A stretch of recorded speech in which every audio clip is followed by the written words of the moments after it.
ओम मुनित्रयं नमस्कृत्य सूक्तिः परिभाव्य च वैयाकरणसिद्धान्तकौमुदीयं विरच्यते। सर्वेभ्यः श्रोतृभ्यः नमः। अस्माभिः गतपाठे यद्यत् पठितं तद् एकवारं स्मरामः। वयं वैयाकरणसिद्धान्तकौमुदी इत्याख्यस्य ग्रन्थस्य अजन्तपुल्लिङ्गप्रकरणं पठन्तः स्मः। प्रकरणस्यास्य अस्माकं क्रमे 73तमः पाठः गतपाठः प्रवृत्तः। अस्मिन् पाठे तत्र सर्वादौ वयं युबुस्त्र्याख्यौ नदी इति सूत्रगतं विचारं कृतवन्तः। तत्र नित्यग्रहणं कुतः ग्रामण्ये इत्यादिषु तत्र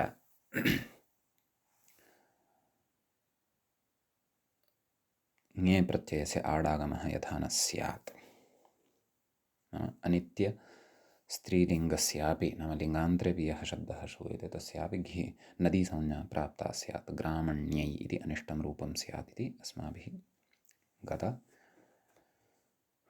दृष्टं। तदनन्तरं वार्तिकं तत्र अतीव महत्त्वपूर्णं पठितं। प्रथमलिङ्गग्रहणं च इति तस्य अर्थः दृष्टः। पूर्वं स्त्र्याख्ययोः उपसर्जनत्वे अपि इदानीं नदीत्वं वक्तव्यम् इत्यर्थः इति अस्य वार्तिकस्य अर्थः अस्माभिः दृष्टः। ततः अम्बार्थनद्योर्ह्रस्वः इति सूत्रम् अस्माभिः पठितम्। एतद्वार्तिकबलात् बहुश्रेयसी इति शब्दे बहुश्रेयसी इति पुल्लिङ्गे विद्यमानस्यापि शब्दस्य यः श्रेयसी इति उत्तरपदत्वेन दृश्यमानः वर्तते तस्य तत्र प्रथमलिङ्गस्य ग्रहणं नाम विग्रहवेलायां यत् स्त्रीलिङ्गम् आसीत् तस्य एव तत्र ग्रहणं भवति इति अस्माभिः तत्र पठितम्। अम्बार्थनद्योर्ह्रस्वः इत्यनेन उक्तं यत् अम्बार्थानां नद्यन्तानां च ह्रस्वः स्यात् सम्बुद्धौ इति। हे बहुश्रेयसि इति रूपं तत्र सिद्धं भवति इति अस्माभिः पठितम्। ततः अग्रे उक्तं शसि बहुश्रेयसीन् इति रूपं साधितं। तत्र तस्मात् ससो नः पुंसि इति विशेषः पठितः। तदनन्तरं द्वितीया विभक्तेः रूपाणि साधितानि, तृतीया विभक्तेः रूपाणि साधितानि, चतुर्थी विभक्तौ तत्र विशेषः उक्तः आणुनद्याः इति।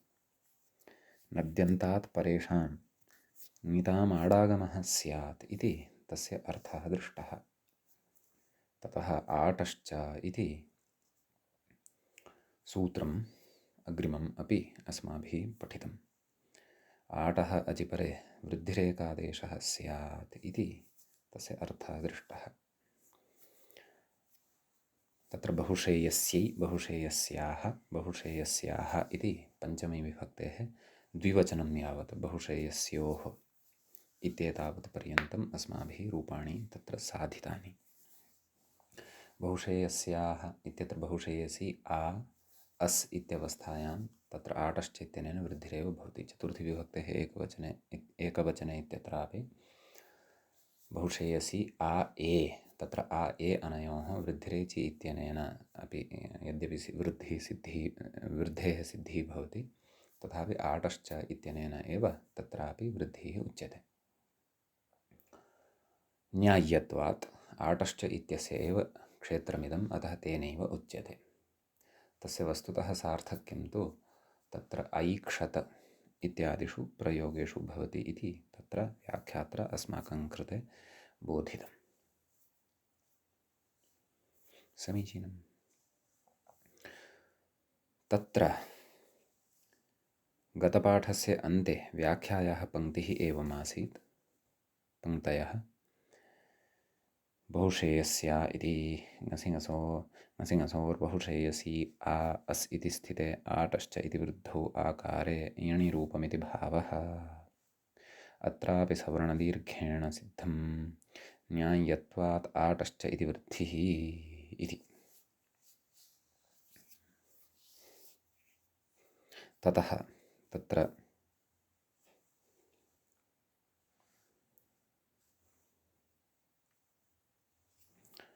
अग्रे अस्माभिः अधुना पठनीयं वर्तते। बहुश्रेयसी इति शब्दस्य षष्ठीविभक्तेः बहुवचनप्रसङ्गः इदानीम् अग्रे द्रष्टव्यः वर्तते। एतावान् विषयः अस्माभिः गते पाठे पठितः। अयञ्च अजन्तपुल्लिङ्गप्रकरणस्य 73तमः पाठः आसीत्। अधुना तावत् अजन्तपुल्लिङ्गप्रकरणस्यास्य तत्र 74तमः पाठः अथवा 74तः पाठः आरब्धः भवति। तत्र उच्यते नद्यन्तात् परत्वादिति। मूले पश्यन्तु, स्थितिः का अस्ति? षष्ठीविभक्तेः बहुवचने बहुश्रेयसी आम् इत्यवस्थायां तत्रैव कथयन्नस्ति। नद्यन्तात् परत्वान् नुट् नाम बहुश्रेयसी इति शब्दः यः वर्तते सः शब्दः नद्यन्तः वर्तते, नाम नदी संज्ञकान्तः वर्तते। नदीसंज्ञकः शब्दः अस्य अन्ते वर्तते। तस्य च प्रथमलिङ्गग्रहणञ्च इति वार्तिकबलात् नदीसंज्ञा अस्माभिः यथा स्वीकृता तद्वद् एव अत्रापि स्वीकर्तव्या। षष्ठी बहुवचने सर्वत्र नदीसंज्ञा भवत्येव। एवं खलु। परत्वात् नुट् इति नाम प्रकृते परत्वात् नुडागमः भवति। कुतः इदम् उच्यते? तत्र व्याख्यातारं पश्यन्तु। श्रेयसी शब्दस्य ईकारान्तनित्यस्त्रीलिङ्गतया नदीत्वेन बहुश्रेयसी शब्दस्य नद्यन्तत्वात् इति भावः इति। नदीसंज्ञा अस्ति इति कृत्वा प्रकृते तत्र परत्वात् नुटः एव प्रवृत्तिः भवति इति। सम्यक्। कुतः इदं परत्वात् इति अयं प्रसङ्गः अत्र उच्यमानः अस्ति इत्यत्र अवधानं कर्तव्यं। नाम प्रकृते बहुश्रेयसी आम् इत्यवस्थायाम् इको यणचि इत्यनेन सूत्रेण यण् सम्प्राप्तः भवति। एवं खलु। परन्तु प्रकृते यण् इति अस्माकं नापेक्षितः। समीचीनम्। अतः प्रकृते यणं प्रबाध्य तत्र परत्वात् नुडेव आदौ भवति। यदा तु नुट् परत्वात् आदौ प्रवर्तते, यथा पूर्वशास्त्रं वर्तते इको यणचि अष्टाध्याय्यां परशास्त्रत्वं भजते। तत्र ह्रस्वनद्यापो नुट् नद्यन्तात् इति खलु उच्यते। अतः सः तत्परशास्त्रं वर्तते। अतः परशास्त्रत्वात् तस्य नुटः तत्र आदौ प्रवृत्तिः भवति। नुट् यदि प्रवृत्तः तदा बहुश्रेयसी इत्यस्मात् शब्दात् परतः नाम ईकारात् परतः इकः परतः अच् न लभ्यते। आम् इत्यस्य आरूपः अच् न लभ्यते। अतः तत्र बहुश्रेयसी नाम् इति मेलनेन बहुश्रेयसी नाम् इत्येव रूपं तत्र अस्माकं सविधे सिद्धं भवति इति भावः। तदेव व्याख्यात्रा उक्तं श्रेयसी शब्दस्य ईकारान्तनित्यस्त्रीलिङ्गतया नदीत्वेन बहुश्रेयसी शब्दस्य नद्यन्तत्वादिति भावः इति उक्तम्। ततः बहुश्रेयसी इति स्थिते अग्रे कथयति। एवं खलु। इदानीं सप्तमी विभक्तेः एकवचनस्य खलु प्रसङ्गः। कः प्रत्ययः? ङि इति प्रत्ययः भवति। तस्य कः अवशिष्यते? इ इति अवशिष्यते। बहुश्रेयसी इ कथयति इति स्थिते अच्चघेः इति इदुभ्याम् इति च न भवति। कुतः? अग्रे कथयति अघित्वात् अपि च अत्र इतोपि एकः विषयः योजनीयः। ह्रस्व इकारान्तत्वाभावाच्च। तत्र पादटिप्पण्यां लिखति सम्पादकः। नाम प्रकृते अच्छगेः इति सूत्रं खलु पठितमस्माभिः। तत्र घिसंज्ञकात् परतः विद्यमानस्य ङि इत्यस्य औत् इति आदेशः भवति। विद्यमानस्य शब्दस्य यः इकारः भवति, शब्दे विद्यमानः, तस्य इकारस्य च स्थाने अकारादेशः भवति। अतः यथा हरौ इति साधितं तद्वत् अच्छगेः इत्यस्य प्रवृत्तिः बहुश्रेयसी इ इत्यत्र न भवति। किञ्च इदुद्भ्याम् इत्यपि न भवति। एवं खलु? कुतः? अघित्वात् नाम घिसंज्ञा एव नास्ति। ह्रस्व इवर्णो वर्णयोः घिसंज्ञा उच्यते खलु? अतः घिसंज्ञा एव नास्ति। वा न वा? कुतः? यतः अयं दीर्घ ईकारः ईकारान्तः शब्दः वर्तते। कः? बहुश्रेयसी इति। एवं किल? तर्हि दीर्घ ईकारान्तत्वमस्य वर्तते इति कृत्वा एतत् सूत्रद्वयमपि अत्र न प्रवर्तते। सम्यक् कथयति?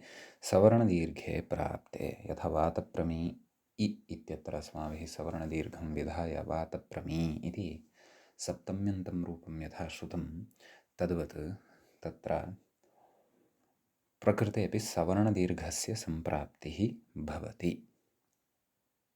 एवं किल? अग्रे कथयति? नाम सवर्णदीर्घस्तु अत्र नापेक्षितः, अतः अत्र विशेषः विधिः आरभ्यते अग्रे। तदर्थम् अग्रिमं सूत्रम् अत्र अस्ति उच्यमानं ङेरां नद्यां नीभ्यः इति। तत्र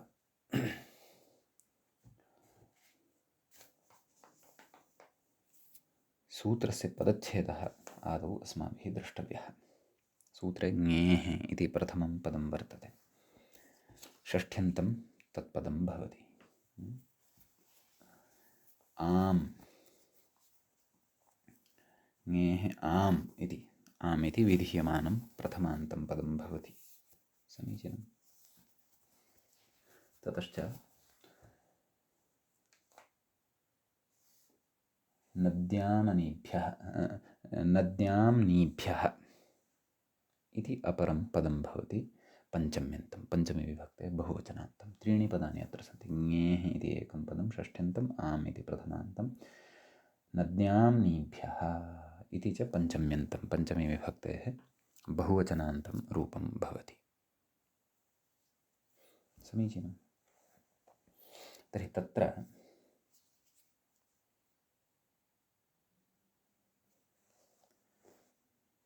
विग्रहः उच्यते। नद्यां नीभ्यः इत्यस्य पदस्य विग्रहः उच्यते। न, विग्रहः कर्तव्यः अस्माभिः। तत्र नदी च आप च नीश्च नद्यां न्यः। एवं खलु? नदी च, पुनः अवधानेन शृणन्तु, नदी च, नदी इत्यनेन नदीसंज्ञकाः शब्दाः अत्र बोध्याः।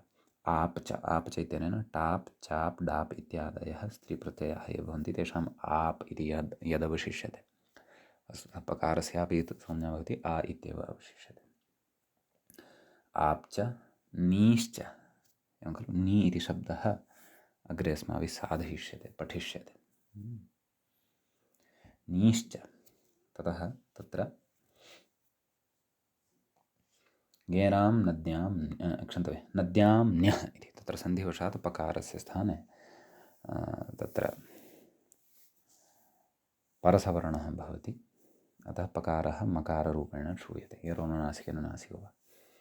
अतः नद्यां नीभ्यः इत्युच्यते। अतः त्रयः विषयाः अत्र वर्तन्ते।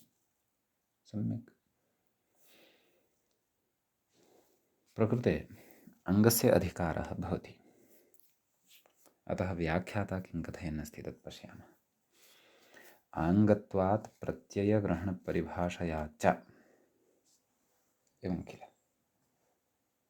नाम अस्य आङ्गत्वं वर्तते, तर्हि अङ्गाधिकारस्थत्वात् अत्र प्रत्ययग्रहणपरिभाषा या वर्तते सा प्रवर्तते। सा परिभाषा कथं प्रत्ययग्रहणे यस्मात् स विहितस्तदादेस्तदन्तस्य ग्रहणम्। अपि च अङ्गस्य इति अधिकारः अस्माभिः ज्ञायते, बहुवारम् अस्माभिः पूर्वं पठितमेव।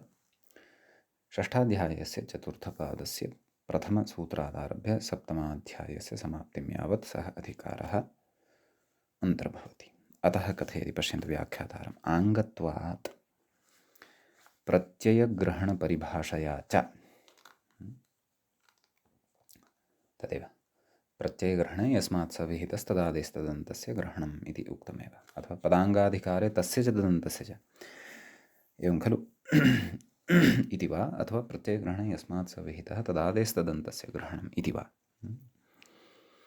च तदन्तविधिम् अभिप्रेत्य आह, नाम प्रकृते तदन्तविधिः भवति इति कृत्वा उच्यते। किं? नद्यन्तात् इत्यादिना इति। मूले सूत्रार्थं वयं पश्येम। तत्र उक्तं, पश्यन्तु, नद्यन्तात् आबन्तात् नीशब्दाच्च, एवं खलु। नाम नद्यन्तः यः शब्दः वर्तते तस्मात्, आबन्तः यः शब्दः वर्तते तस्मात्, नी इति च यः शब्दः वर्तते तस्मात् च ङेः आम् स्यात्। ङे इति प्रत्ययस्य स्थाने आम् इति आदेशः भवति इति सूत्रस्य अर्थः। व्याख्याता कथयति, ङेः इति सप्तम्येकवचनम् इति। सूत्रे ङेः इति षष्ठ्यन्ततया पदं प्रयुक्तं वर्तते खलु। तत्र मूलप्रातिपदिकं यद् वर्तते ङि इति, तस्य षष्ठ्यन्तं तत्र श्रूयते, यथा हरि हरेः, ङि ङेः, एवं खलु। तर्हि तद्वत् प्रकृते अपि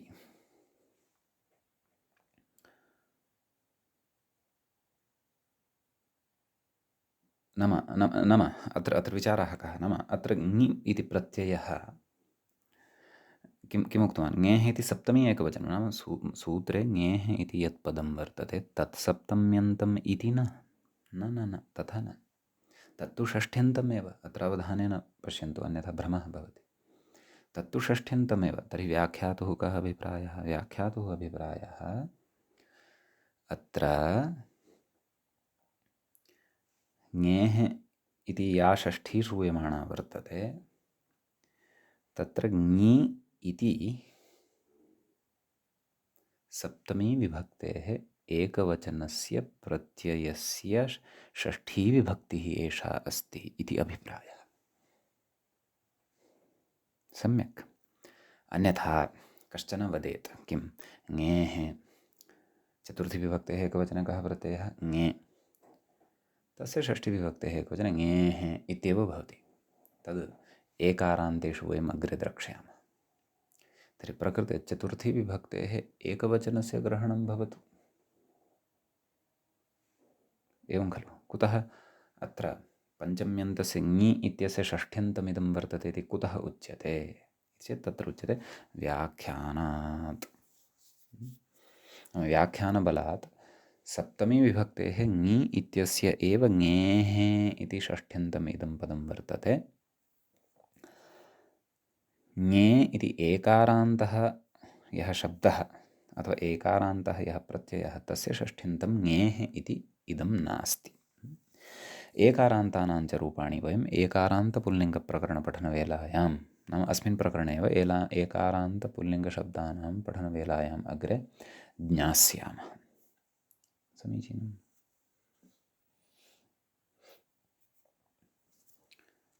ततः कथयति अग्रे, नन्वामी कृते।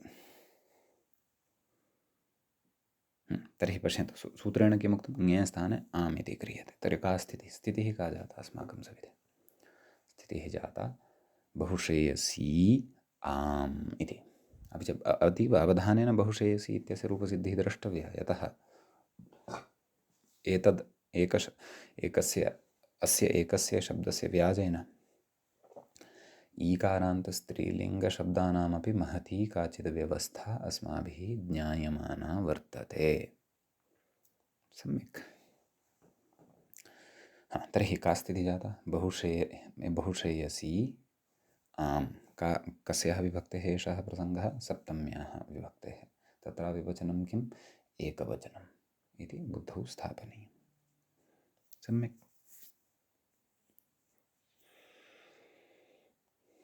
कथयति नन्वामी कृते, नाम आम् कृतः ह्रस्वनद्यापः इति नुटि। ह्रस्वनद्यापो नुटु यथा षष्ठीविभक्तेः बहुवचने आमि परतः नुडागमः खलु भवति, तद्वत् प्रकृते अपि सप्तमीविभक्तेः एकवचने ङी स्थाने यः आम् कृतः सः आम् परतः लभ्यते एव खलु। अतः तत्र ह्रस्वनद्यापो नुट् इत्यनेन आमः नुडागमः अत्र स्यात्, यथा अस्माभिः तत्र रामाणाम् इत्यादिषु प्रयोगेषु कृतः एव नुट्। तदेव कथयति इति नोटि यदागमाः इति न्यायेन नामः अपि आम् ग्रहणेन ग्रहणात् एकं न्यायम् अत्र उपस्थापितवान् वर्तते व्याख्याता, तद् बोधयामि। यदागमास्तद्गुणीभूतास्तद्ग्रहणेन गृह्यन्ते। यद्यपि अस्मिन् विषये तत्र व्याख्यासु पूर्वप्रकरणेषु तत्र व्याख्यायां प्रसङ्गानुरोधेन अहम् अस्य न्यायस्य विषये तत्र वदन्नेव भवामि स्म, तथापि अत्र व्याख्यात्र चर्चितम्, अतः पुनः स्मारयामि तावदेव। नाम तत्र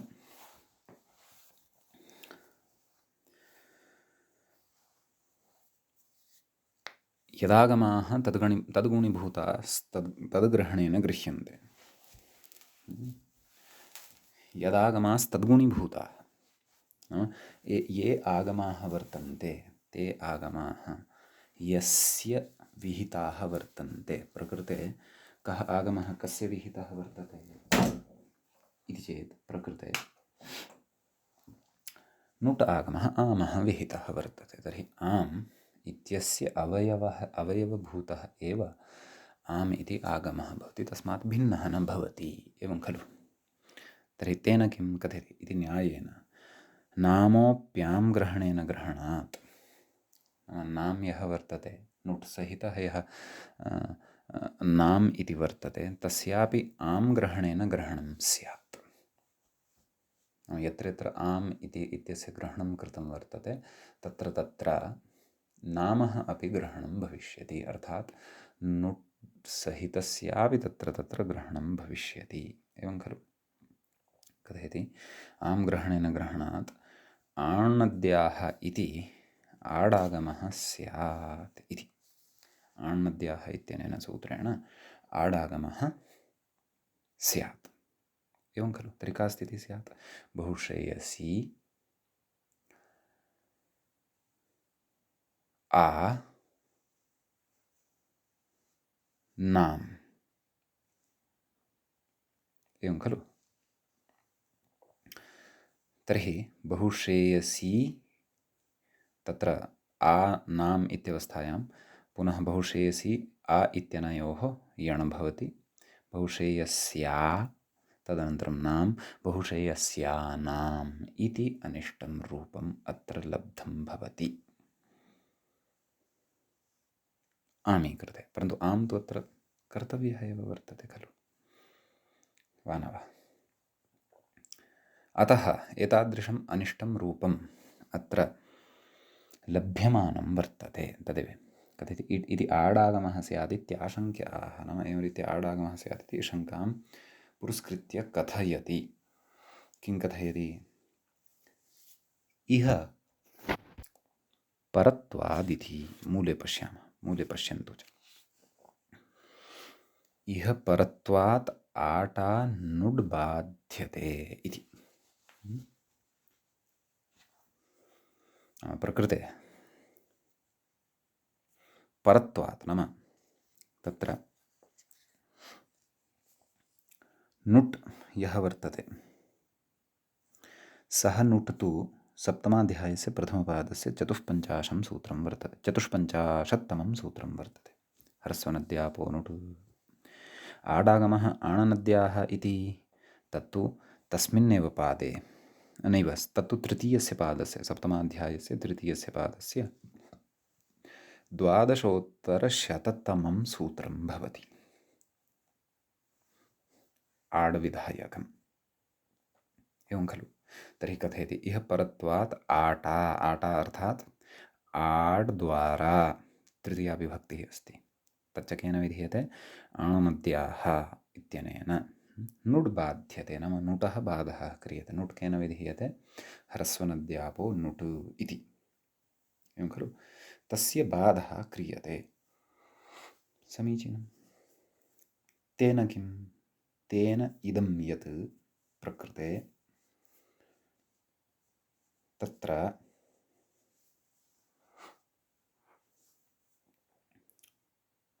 नुटः बाधः भवति, तस्य अवसरः एव नास्ति। अतः आट् एव प्रवर्तते। का स्थितिः तर्हि जायते? बहु श्रेयसी आम् इति स्थितिः जायते।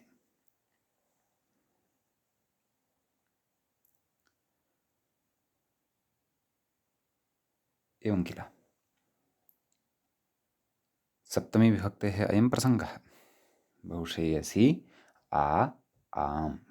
तदनन्तरम् आम् इति अस्ति खलु, अनयोः वृद्धिः। यद्यपि सवर्णदीर्घेणापि निर्वाहः भवितुमर्हति, परन्तु आटश्च इत्यनेन वृद्धिः एव अत्र वक्तव्या। सम्यक्। बहुश्रेयसी आम्।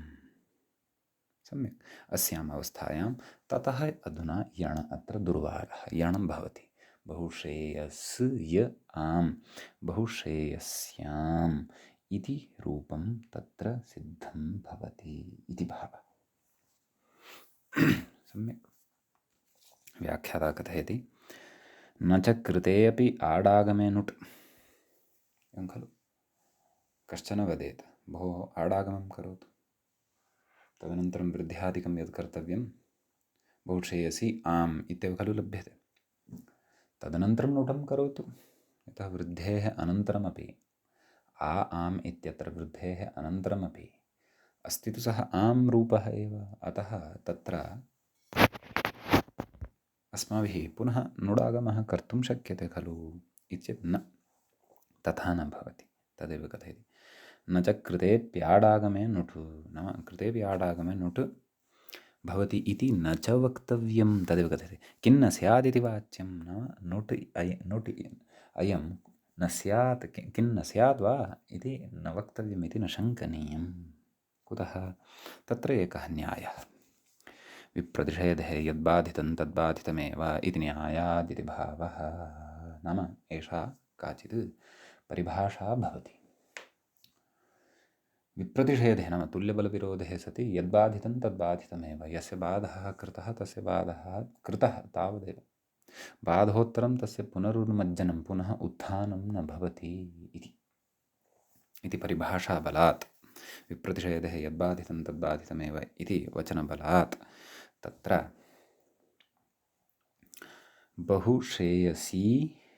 बहुश्रेयस्याम् इति नुड्रहितं रूपम् एव भवति इति भावः। सम्यक्। तत्र द्विवचने बहुश्रेयस्योः यथा षष्ठी विभक्तेः द्विवचने साधितं रूपं, बहुवचने च तत्र बहुश्रेयसी सु इत्यवस्थायां बहुश्रेयसी इति यद्वर्तते तस्य तत्र ईकारः यः वर्तते सः इण् प्रत्याहारस्थः वर्तते। अतः तस्मात् परस्य सु इत्यस्य सकारस्य अस्माभिः षत्वं विधीयते। बहुश्रेयसीषु इति रूपं सिद्धं भवति सप्तमी विभक्तेः बहुवचने। समीचीनम्। तत्र अग्रे किं कथयति व्याख्याता तत् पश्यामः। शेषमी प्रत्ययान्तेति मूले पश्यन्तु। शेषमी प्रत्ययान्तवातप्रमीवत् इति। शेषम् ई प्रत्ययं, मी प्रत्ययान्त न ई प्रत्ययान्त। नाम शेषम् ई प्रत्ययान्तवातप्रमीवत् नाम पूर्वं वातप्रमी इति शब्दः यः साधितः ई प्रत्ययान्तः न तु क्वित् प्रत्ययान्तः तद्वत् अन्यानि रूपाणि अत्र बहुक्षेयसि इति शब्दस्यापि साधनीयानि यानि च अस्माभिः अनुपदमेव साधितानि मध्ये यत्किमपि रूपम् अस्माभिः अत्र बहुक्षेयसि इति शब्दस्य न त्यक्तं सम्बोधनविषये अपि सूक्ष्मतया तत्र विमर्शः कृतः समीचीनम् ततः तत्र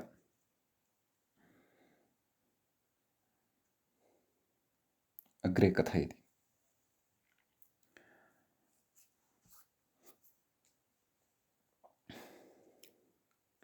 वातप्रमीशब्दस्यापि कञ्चन विशेषं कथयन्नस्ति व्याख्याता वातप्रमीशब्दस्यापि इवर्णान्तधातुत्वाभावेन एवं खलु तस्य अन्ते नाम तस्य धातुत्वं नास्ति अन्ते इवर्णान्तधातुत्वं नास्ति कथयति अमिषसि गौं च नाम अं प्रत्यये परतः शस् प्रत्यये परतः ङि सप्तमीविभक्तेः एकवचने यः प्रत्ययः भवति ङि इति तस्मिन् प्रत्यये च परतः एरनेकाचः इति यणः प्राप्त्यभावादिति भावः नाम एरनेकाचो संयोगपूर्वस्य इत्यनेन सूत्रेण तत्र यण् न भवति इति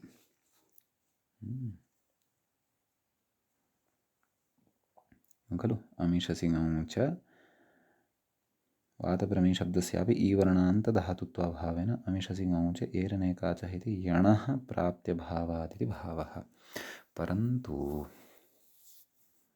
आमां तत्र वातप्रमीम् इत्येव खलु उच्यते अमि शसि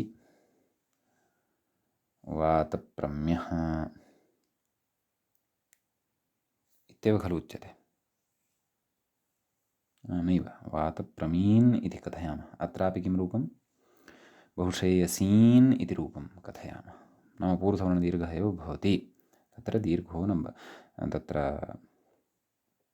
यण न भवति इति भावः सम्यक् ङौ च अपि च ङि परतः अपि तत्र यण न भवति अपि तु तत्र ह्रस्वनद्यापो नुट् क्षन्तव्यः ङेनां नद्यां नीभ्यः इत्यादयः विधयः एते प्रवर्तन्ते तत्र तु वातप्रमी इति सप्तम्यन्तम् आसीत् परन्तु प्रकृते तु वातप्रम्यां वा क्षन्तव्यः बहुश्रेयस्याम् इति रूपं भवति इति भावः सम्यक् किञ्च एरनेकाचो संयोगपूर्वस्य इति सूत्रं तु अस्माभिः अचिरेण अग्रे पठिष्यते एव सम्यक् ततः तत्र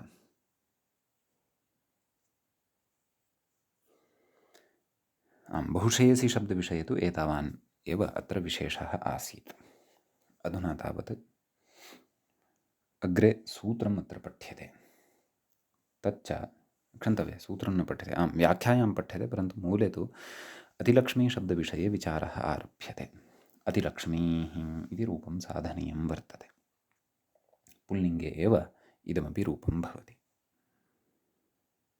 समीचीनम् तत्र कथयति लक्षेर्मुट्च इति लक्षधातोः ई प्रत्यये एवं खलु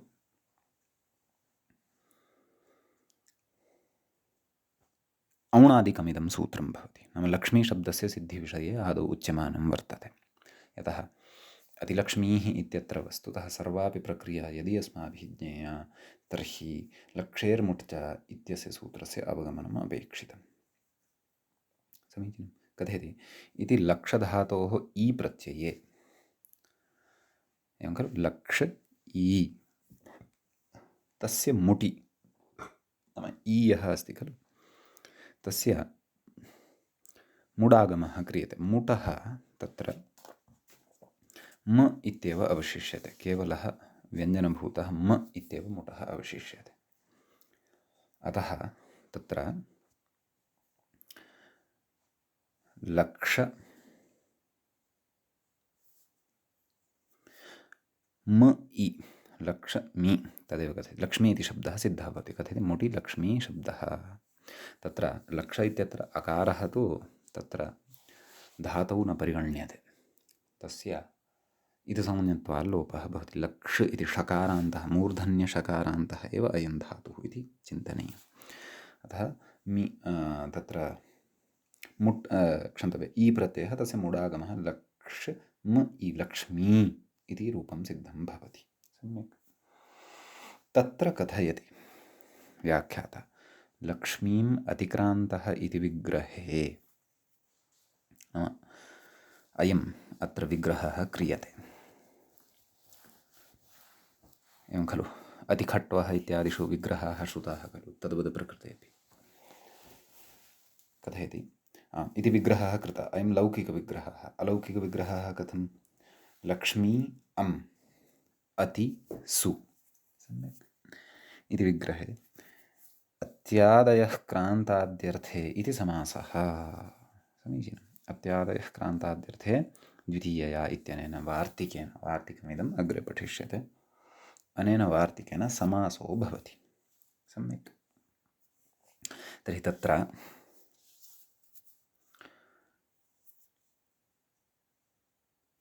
लक्ष्मी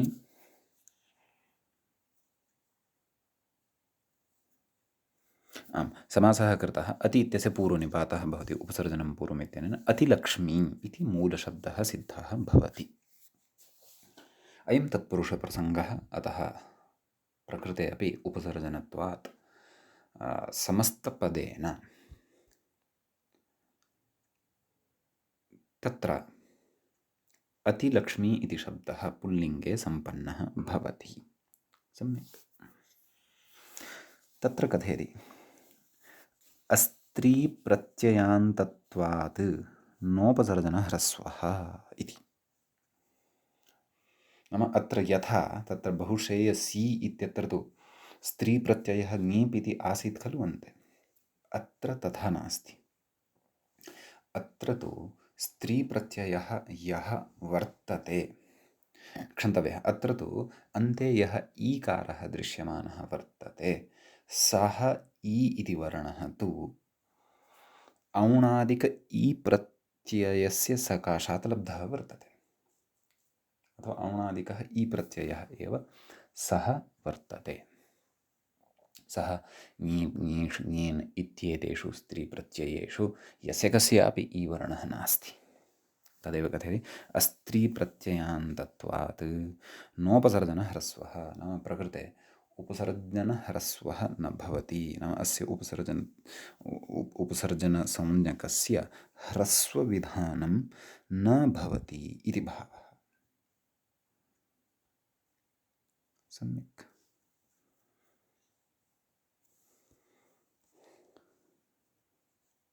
दीर्घः ईकारः एव अत्र तिष्ठति यतः गोस्त्रियोरुपसर्जनस्य इत्युक्तम्। अत्र स्त्रीप्रत्ययः एव नास्ति। तर्हि ह्रस्वः कस्य कर्तव्यः भोः गोस्त्रियोरुपसर्जनस्य इत्यनेन। अग्रे कथयति अङ्यन्तत्वादिति मूले पश्यन्तु। अङ्यन्तत्वान्न सुलोपः इति। नाम प्रकृते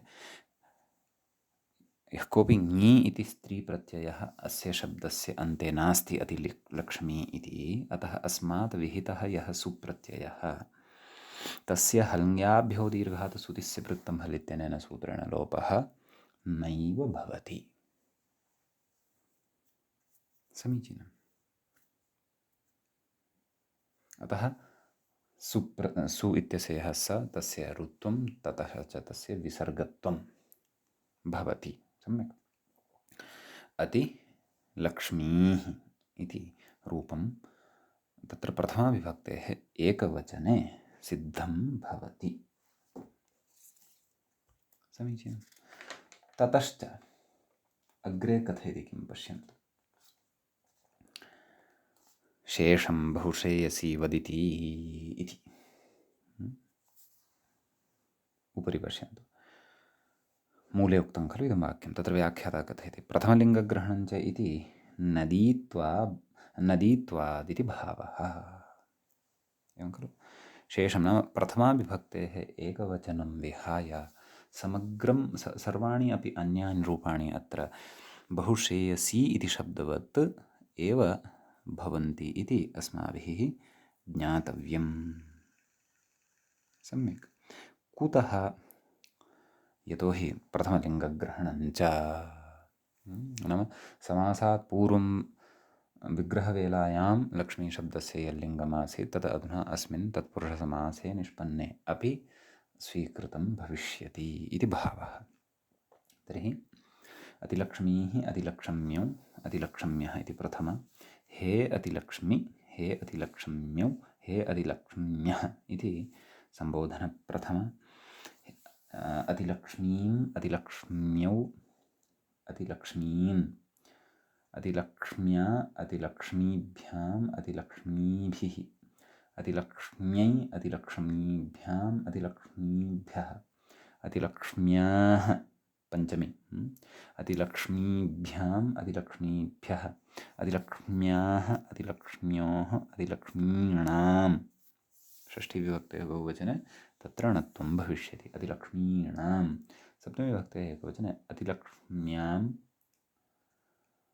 अतिलक्ष्म्योः अतिलक्ष्मीषु इत्येवं रीत्या अत्र अन्यानि सर्वाणि रूपाणि अपि ज्ञातव्यानि। सम्यक्। इति अयम् एतावान् विशेषः अतिलक्ष्मीशब्दविषये अस्माभिः अत्र पठितः। अधुना तावत् तत्र अग्रे कथयति व्याख्याता। पश्यन्तु।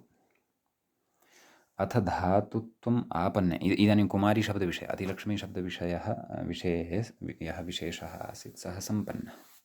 अधुना अग्रे कुमारी इति शब्दविषये उच्यमानं वर्तते। अस्माभिः ईकारान्तपुल्लिङ्गशब्दाः सन्ति पठ्यमानाः इति वयं जानीमः। तत्रैव इदानीं कुमारी इति दीर्घ ईकारान्तशब्दः यः वर्तते तस्य शब्दस्य विषये उच्यते। भवद्भिः अथवा सामान्यतया अद्यावधि तत्र कुमारी इति शब्दः यः भवति सः कुमारी इति शब्दः केवलस्य स्त्रीलिङ्गस्य प्रयोगवेलायामेव श्रुतः स्यात्। एषा कुमारी इति। परन्तु पश्यन्तु इदानीं वैचित्र्यं वयम् एतं कुमारी इति शब्दं पुल्लिङ्गे अपि पठन्तः स्मः अधुना। परन्तु कथं पुल्लिङ्गे तस्य रूपाणि लभ्यन्ते? पुल्लिङ्गे तस्य कुमारी इति शब्दस्य कः अर्थः भवति? तत्र का व्यवस्था भवति? इत्येतत् सर्वमपि वयम् अनुपदमेव स्पष्टं करिष्यामः। तत्र कथयति अथ धातुत्वम् आपन्ने कुमारी शब्दे पुंलिङ्गे। नाम कुमारी शब्दः मूलशब्दः मूलतः स्त्रीलिङ्गे यः शब्दः भवति वयसि प्रथमे इत्यनेन यत्र ङी इति प्रत्ययः कृतः भवति कुमार इत्यस्मात् ङी प्रत्यये सति कुमारी इति रूपं सिद्धं भवति। विशेषस्तु स्त्रीलिङ्गप्रत्यये पठिष्यते, स्त्रीप्रत्यये पठिष्यते, स्त्रीप्रत्ययप्रकरणे पठिष्यते। अग्रे गति अथ धातुत्वम् आपन्ने कुमारी शब्दे पुंलिङ्गे। कुमारी शब्दः यः धातुत्वं प्राप्तवान् भवति। धातुत्वं कथं प्राप्नोति? प्रातिपदिकमपि किं धातुत्वं प्राप्नोति वा? प्रातिपदिकस्यापि धातुसंज्ञा भवति वा इति चेत् अचिरेण ज्ञास्यते। अचिरेण अयमपि विषयः स्फुटः भविष्यति। तदेव तत्रैव कथयति अथ धातुत्वम् आपन्ने कुमारी शब्दे। कुमारी शब्दः यः वर्तते तस्मिन् कुमारी शब्दे पुल्लिङ्गे सति बहुश्रेयसी शब्दात् वैलक्षण्यं दर्शयितुमाह। नाम बहुश्रेयसी इति शब्दापेक्षया प्रकृते विलक्षणता वर्तते, वैलक्षण्यं वर्तते इति तद्दर्शयितुमाह। तस्य वैलक्षण्यस्य दर्शनं कर्तुम् अथ वैलक्षण्यं प्रकटयितुं कथयितुम् आह वदति इति किं नाम तस्य प्रकारं कथयति। सम्यक् कथयति कुमारीम् इच्छन् इत्यादिना क्यजन्तादिति मूले पश्यन्तु। कुमारीम् इच्छन् कुमारी इवाचरन् वा ब्राह्मणः कुमारी इति कुमारीम् इच्छन् यः भवति, कुमार्याः इच्छां यः करोति, कुमारीम् इच्छति यः, सः अपि कुमारी भवति। मूले एव पश्यन्तु सद्यः कुमारी इव आचरन् वा, यः कुमारी इव आचरति, एवं खलु, सः अपि कुमारी एव भवति। सः ब्राह्मणः, पश्यन्तु ब्राह्मणः तत्र विशेष्यत्वेन स्वीकृतः वर्तते। कुमारीम् इच्छति यः ब्राह्मणः सः ब्राह्मणः कुमारी इति उच्यते। कुमारीव आचरति यः ब्राह्मणः अथवा आचरन् यः ब्राह्मणः सः अपि कुमारी इति भवति। अर्थद्वयमत्र स्वीकृतं। सम्यक्।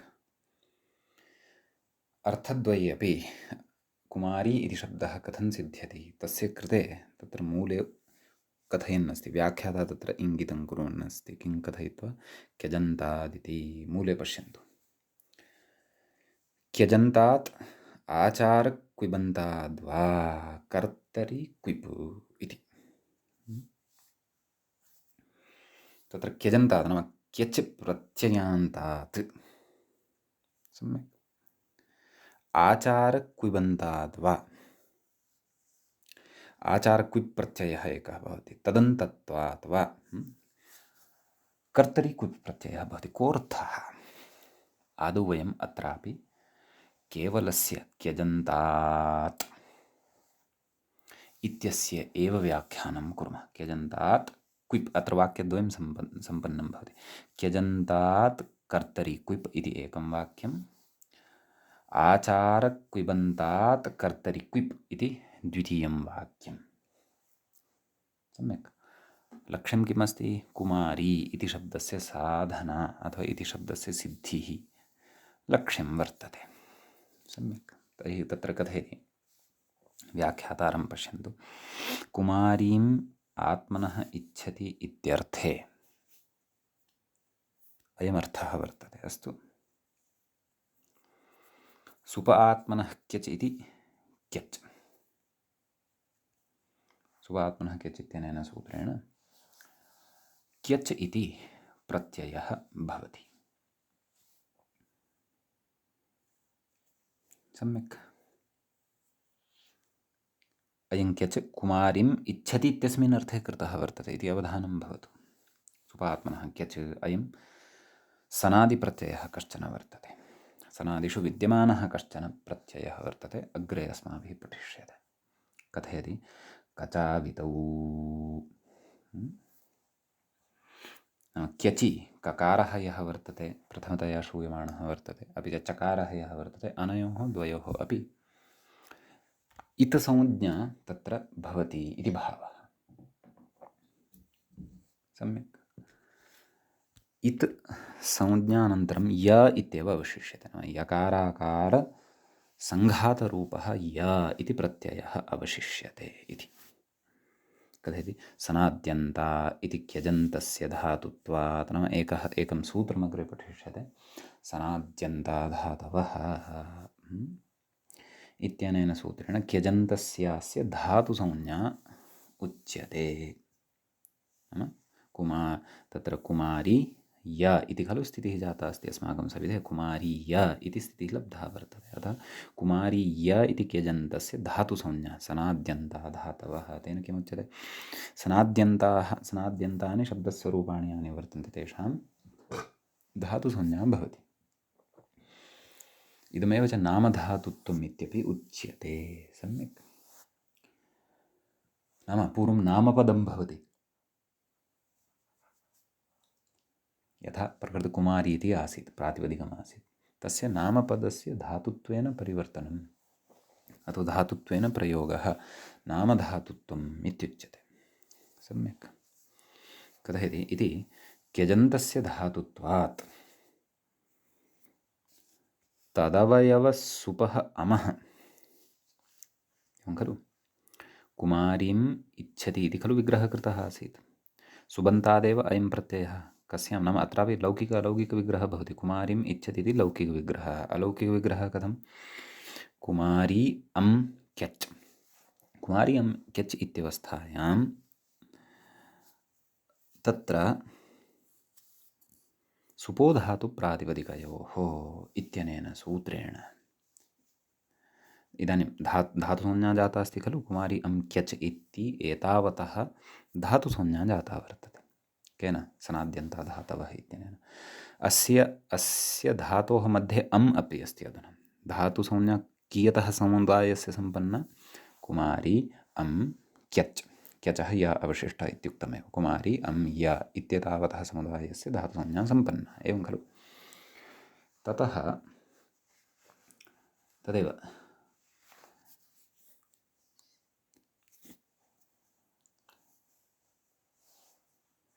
तदेव सुपो धातुप्रातिपदिकयोः नाम धातुभूतस्य अस्य यः सुप् वर्तते अं मध्ये तस्य लुक् भवति। किम् अवशिष्यते? कुमारी य इति अवशिष्यते।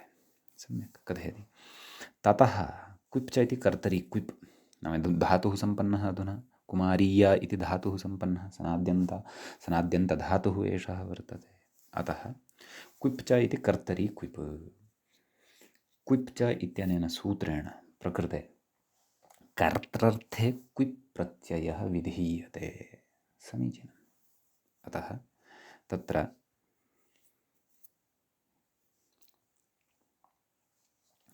कुमारीय क्विप् अयं क्विप् तत्र धातुभ्यः विधीयते। अत्रापि धातुत्वमेव अस्ति खलु। यथा भू धातोः क्विप् प्रत्ययः क्रियते चेत् तस्य कृदन्तत्वात् प्रातिपदिकत्वं भवति। प्रातिपदिकत्वात् सुबुत्पत्तिः भवति। भूः भुवौ भुवः इत्यादीनि रूपाणि भवन्ति। तद्वत् अत्रापि सम्यक्। तर्हि कुमारीय क्विप् क्विपः सर्वलोपः भवति। कथयति अग्रे पश्यन्तु। कपावितौ नाम क्विप् इत्यत्र ककारः पकारः च यः वर्तते तौ इति संज्ञकौ तयोः इति संज्ञा भवति। तस्य लोपः इत्यनेन लोपः भवति एवं खलु। अग्रे कथयति इकार उच्चारणार्थः क्विपि इकारः यः वर्तते वकारानन्तरं सः केवलः उच्चारणार्थः वर्तते। तस्य अन्यत् किमपि प्रयोजनं नास्ति। सम्यक्। अग्रे अतो लोपः। सम्यक्। का स्थितिः नाम अतो लोपः इत्यतः पूर्वं का स्थितिः वर्तते? कुमारीय व इति क्विपः व अवशिष्टः वर्तते। कथयति अतो लोपः। व नाम हल्भूतः केवलः एकः वर्णः व इति अवशिष्टः वर्तते परतः। अतो लोपः नाम एतेन अतो लोपः इत्यनेन सूत्रेण कुमारीय इत्यत्र यकारात् परतः यः अकारः अस्ति खलु। क्यच् प्रत्ययस्य यः अकारः तत्र लब्धः वर्तते तस्य लोपः भवति। अतो लोपः इति सूत्रमेव वर्तते। समीचीनम्। तस्य अत्र यद्यपि अस्माभिः प्रसङ्गवशात् प्राक्तनप्रकरणेषु अतो लोपः इत्यस्य सूत्रस्य अर्थः असकृतश्रुतः वर्तते, तथापि यद्यपि पठिष्यते इदं सूत्रमग्रे तथापि एकवारम् अत्र श्रूयते यदि तर्हि अग्रे अत्र सिद्धान्तावगमने इतोपि सौकर्यं भविष्यति। अकारान्तस्य लोपः भवति आर्धधातुके परतः। आर्धधातुकसंज्ञकः प्रत्ययः परतः अपेक्षितः। कुमारीय इति अकारान्ततां भजते तस्य अकारस्य लोपः एतेन भवति। आर्धधातुकसंज्ञकः प्रत्ययः तत्र परतः वर्तते एव क्विप् तस्य व इति अवशिष्टं वर्तते एवं खलु। कुमारी य व इति स्थितिः अस्ति। तदनन्तरम् अग्रे कथयति लोपो योर्वलि इति यलोपः। लोपो योर्वलि इत्यनेन सूत्रेण कुमारी य इत्यत्र यः यकारः वर्तते तस्य लोपः भवति। कुमारी व इति स्थितिः लभ्यते एवं खलु। कथयति अग्रे वेरप्रक्तस्य इति वलोपः अधुना वेरप्रक्तस्य इत्यनेन सूत्रेण क्विपः यः एकः व इति अवशिष्टः तस्यापि लोपः क्रियते। किं लभ्यते तत् कथयति कुमारी इति रूपम् सम्यक् कुमारी इति लभ्यते एवं किल इति मूले पश्यन्तु आचारात् क्षन्तव्यः क्यजन्तात् आचारकुबन्ताद् वा कर्तरि कुप् इति उक्तं खलु।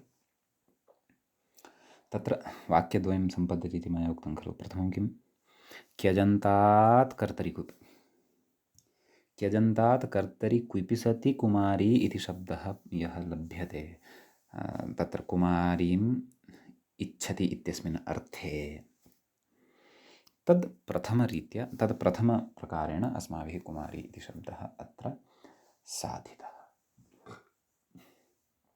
अधुना तावत् तत्र द्वितीयः प्रकारः अपि उक्तः मूले किम् आचारकुबन्तात् वा कर्तरिकुप् तद्विषये कथयन्नस्ति अग्रे।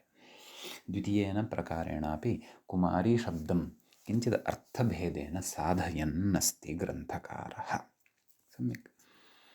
अपि च कुमारी इति यः साधितः खलु प्रयोगः अस्माभिः तस्मात् सुप्रत्ययः भवति तस्य लोपः वक्ष्यते अग्रे वक्ष्यते। सम्यक्। सद्यः कुमारी इति मूलप्रातिपदिकरूपम् अस्माभिः साधितं वर्तते। प्रकारान्तरेणापि अस्य विशिष्टे अर्थे सिद्धिं कृत्वा ततः परमेव सुप्रत्ययस्य अत्र उत्पत्तिं करिष्यामः। अग्रे कथयति आचारकुबन्तादिति पश्यन्तु अग्रे कथयति कुमारी वाचरति इत्यर्थे द्वितीयः अर्थः तत्र मूलेऽपि उक्तः खलु। तस्मिन् इदानीं नाम तस्मिन् अर्थे इदानीं कुमारी शब्दः पुल्लिङ्गे अस्माभिः अत्र साध्यमानः वर्तते। एवं किल किं कथयति कुमारी वाचरति नाम यथा कुमारी आचरणं करोति तद्वत् आचरणं करोति यः कोऽपि पुरुषः। सम्यक्। कथयति कुमारी वाचरति इत्यर्थे सर्वप्रातिपदिकेभ्यः कुब्वा वक्तव्यः। समीचीनम्। इति क्विप् इति अनेन सूत्रेण तत्र क्विप् इति प्रत्ययः भवति। इदमपि अस्माभिः अग्रे पठिष्यते।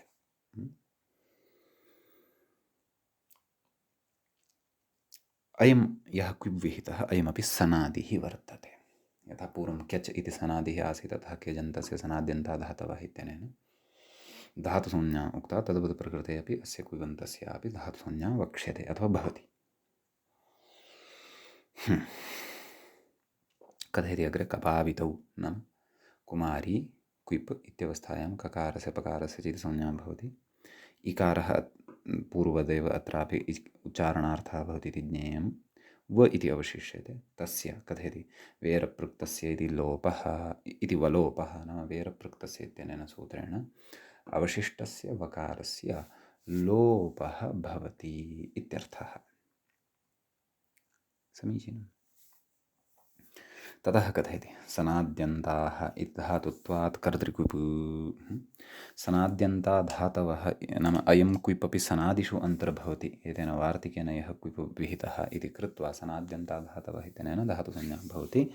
ततः कर्तरिक्विप् नाम कर्तृर्थे प्रकृते क्विप् प्रत्ययः विधीयते। अयं तु क्विप् क्विप् च इत्यनेन विधीयते। अयं तु क्विप् कृदन्तेषु पठितः क्विप् इति स्मरणीयम्। सर्वप्रातिपदिकेभ्यः क्विप् वा वक्तव्यः अयं क्विप् सनादिषु पठितः क्विप् इति भेदः अस्ति। कर्तरिकृत तत्र क्विप् च इत्यनेन यः विहितः कुमारी शब्दात् कर्तृर्थे यः विहितः क्विप् सः तु कृत् क्विप् नाम तस्य कृत् संज्ञा वर्तते तस्यापि सर्वलोपः भवति। कथयति तदेव तस्य च पूर्ववत् कृत्सनलोपः नाम समग्रः लोपः भवति कुमारी इति रूपम् इति तत्र उक्तम्। समीचीनम्। इति द्वयेन अर्थद्वयं च पुरस्कृत्य अस्माभिः कुमारी इति रूपं साधितम् इति मूलशब्दः साधितः वर्तते। अग्रिमा प्रक्रिया अत्र कर्तव्या वर्तते। कुमारी इति पुल्लिङ्गे विद्यमानस्य शब्दस्य प्रथमाविभक्तेः एकवचनस्य प्रयोगः साधनीयः वर्तते। तच्च वयम् अग्रिमे पाठे पठिष्यामः। अधुना तावत् अत्रैव अयं पाठः उपसंह्रियते। मङ्गलं कुर्मः। मुनित्रयं नमस्कृत्य उक्तीः परिभाव्य च वैयाकरणसिद्धान्तकौमुदीयं विरच्यते। एवञ्च अस्माभिः तत्र अस्माकं क्रमे अजन्तपुल्लिङ्गप्रकरणस्यास्य चतुस्सप्ततितमः पाठः अथवा चतुस्सप्ततः पाठः सम्पन्नतां गतः। नमः सर्वेभ्यः श्रोतृभ्यः।